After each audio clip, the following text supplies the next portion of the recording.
seperti judulnya, hari ini kita akan bahas bener nggak sih kalau bikin berita itu sama kayak bikin konten? Masa sih? Yuk kita mulai videonya.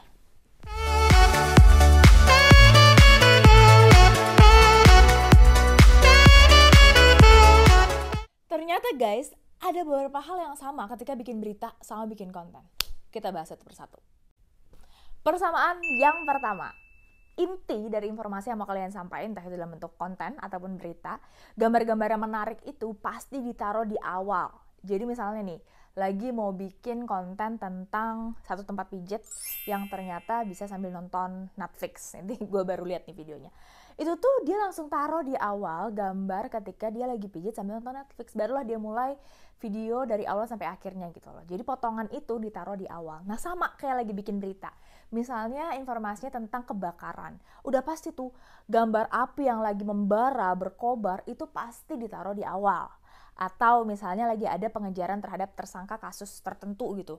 Nah ada kejar-kejaran nih antara polisi sama si tersangkanya. Itu kan gambarnya misalnya heboh banget gitu loh. Mungkin ada yang aksi tembak-tembakannya atau ada aksi kejar-kejaran yang ngebut-ngebutan gitu kan. Itu gambar. Inti ceritanya yang paling menarik tuh gambarnya dalam tanda kutip itu pasti ditaruh di bagian depan. Itu tujuannya adalah nge-grab atensi dari penonton ataupun warganet ya kalau dalam hal konten yang lagi ngeliat konten kita. Jadi dalam hal ini sama. Persamaan yang kedua adalah naskah sesuai sama gambar. Jadi kalau aku lihat tuh yang bikin konten a day in my life tuh biasanya kan direkam-rekam dulu nih gambarnya lagi ngapain, lagi dari rumah, terus mungkin dia lagi ngopi dulu, terus habis itu dia kerja segala macam. Itu pasti mereka voice over ya, ceritain, oh hari ini aku bangun nih di sini jam 5 pagi misalnya. Aku ngopi dulu biasanya, itu pasti gambar kopi. Terus aku ke kantor misalnya naik motor karena macet, itu gambar dia lagi naik motor.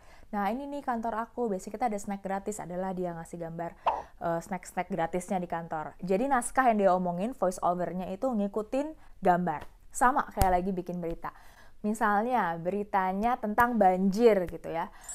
Mau ceritain tentang bagaimana banjir itu mengganggu aktivitas warga. Nah gambarnya tuh misalnya ada perahu nih, mereka gunain perahu nih korban banjir untuk bisa mobilitas dari rumah ke sekolah ataupun ke pekerjaan. Nah gambarnya itu kita ngambil si perahu diisi sama warga nih lagi jalan. Nah kita voice over dalam naskah beritanya. Akibat banjir, aktivitas warga pun terganggu. Mereka harus menggunakan perahu untuk bisa berangkat ke sekolah maupun ke tempat tujuan mereka, entah itu ke pasar atau pekerjaan lainnya. Seperti itu. Itu naskahnya yang ngikutin gambar. Jadi dalam hal ini sama antara bikin konten sama bikin berita. Lanjut, persamaan yang ketiga adalah ngikutin arus. Apalagi sekarang kayak udah ada perubahan makna ya dengan arti media arus utama gitu.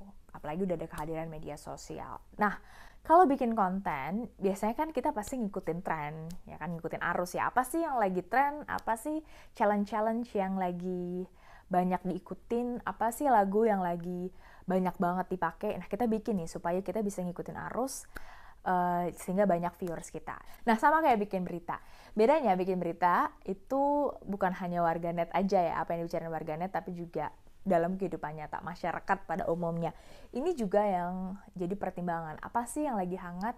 Apa sih yang lagi bergulir di tengah masyarakat? Apa sih yang lagi jadi perdebatan? Apa sih yang lagi dibutuhin sama masyarakat? Nah, sama-sama ngikutin arus. Apa yang lagi hangat, apa yang lagi jadi tren topik, itu juga yang jadi bahan pertimbangan kita untuk membuat suatu berita, dan ternyata sama juga dalam membuat suatu konten. Tapi ternyata ada juga loh perbedaannya. Jadi nggak sepenuhnya sama. Bikin berita itu berarti sama kayak bikin konten. Bikin konten berarti bisa bikin berita. Nggak juga, karena ada perbedaannya juga. Sekarang kita akan bahas 3 perbedaannya antara bikin berita sama bikin konten. Jadi kita terikat sama kode etik jurnalistik. Kita nggak bisa sembarangan, misalnya ngelihat lagi ada yang pukul-pukulan, kita ambil gambarnya, langsung naik tayang. Nggak bisa. Mungkin kalau di media sosial untuk bikin konten, wah seru nih, ini pasti heboh, banyak yang nonton, dan pasti langsung FYP misalnya. Jadi main tayang aja gitu, dan itu ya selama platformnya nggak merasa itu masalah, ya akhirnya bisa aja ditayangin, akhirnya banyak yang nonton. Nah, kita bikin berita nggak bisa kayak gitu. Itu perbedaannya. Karena ada kode etik jurnalistik itu. Untuk kekerasan, terus juga korban pelecehan, pelaku asusila di bawah umur, itu juga harus di-blur semuanya. Tabrakan, itu juga harus di-blur. Nah, jadi kita terikat sama kode etik jurnalistik, jadi semua hal-hal yang membuat nggak nyaman penonton, masyarakat, atau hal-hal yang mungkin takutnya ditiru sama masyarakat itu nggak bisa asal ditayangkan. Entah itu di blur, entah itu di stop gitu ya tayangannya. Jadi pas lagi ada tabrakan mobil set freeze di situ doang. Atau ada tulisannya misalnya tidak untuk ditiru. Itu harus ada penjelasan, harus ada editan di situ, sentuhan dari media sebelum tayang ke massa. Perbedaan yang kedua yang mendasar banget juga adalah bikin berita itu nggak bisa berdasarkan opini. Beda sama bikin konten. Bikin berita tuh harus faktual, berdasarkan fakta. Jadi misalnya lagi ada polemik gitu, misalnya apa ya yang lagi heboh? Lagi-lagi minyak goreng misalnya. Nah, kita nggak bisa tuh yang kayak, wah menurut gue ini minyak goreng nggak bisa kayak gini. Ini pasti yang salah itu adalah pihak A. Karena menurut gue harusnya alurnya tuh gini. Harusnya pemerintah tuh gini. Harusnya masyarakat gini. Menurut gue harusnya si A bertindaknya begini. Nggak bisa. Kita harus berdasarkan fakta. Fakta misalnya pemerintah ngomong A, masyarakat minta B. Ya udah kita gelontorin. Pemerintah minta A di saat masyarakat lagi mengalami B. Ya udah kita sebatas ngomong itu. Kita nggak bisa kayak, wah salah nih si A, wah salah nih si B. Nggak bisa. Kita harus berdasarkan fakta yang ada dan nggak boleh mencampurkan opini kita, opini pribadi kita. Karena mungkin kita punya kedekatan dengan masalah itu, punya kedekatan dengan barang yang lagi jadi permasalahan gitu ya, atau merugikan kita mungkin dalam kehidupan sehari-hari, itu nggak bisa kita masukin opini kita di situ.